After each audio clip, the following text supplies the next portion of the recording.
So in the future, let's say there'll be some sort of device, if you're autistic, you could wear that would help you read someone and then maybe respond to them. I don't think I would have a problem with that.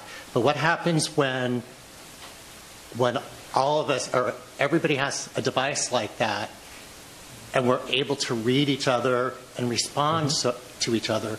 It's like we're all going to be charismatic. I mean, just unbelievably charismatic. That would be just so terrible. Right. Well, what would a world like that look like? Okay.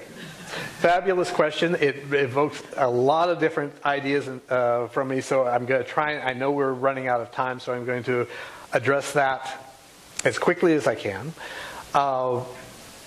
The actual device that you just described was the PhD project of Rana El-Kaloubi, who was at Oxford at the time, ended up going to MIT Media Lab, worked with Roz Picard at some length, and she ended up being the other co-founder of Effectiva and is still the CEO there.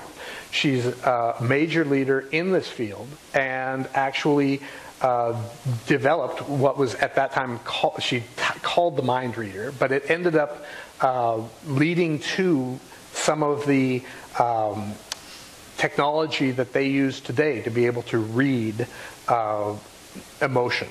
And there's, as you'll find out in the book, there's a whole background to that, but essentially her initial plan, some of her initial work was in fact to build a device to help autistic kids to be able to better understand what they were seeing on somebody's face, because there are challenges for some of these people to be able to actually read and understand emotion on another person.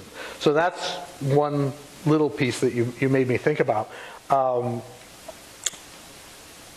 As far as the charismatic aspect, I am not sure that it's simply a matter that a prosthetic would necessarily do that, but I do think that there's some interesting possibilities when you consider using digital assistants that can have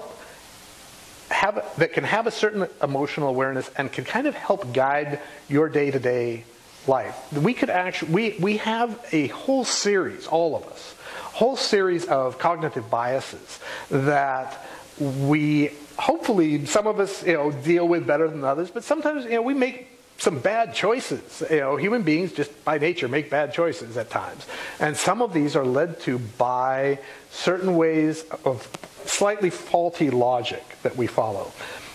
A system that could actually kind of catch some of that might actually help us to make some better decisions down the way. Not that it would be automatic and mind-controlling, but that it could actually help advise, such as an example, an assistant for software that would note some email that you were sending to your boss that perhaps maybe had a little too unpleasant a tone in it, might suggest you might want to take this down a notch.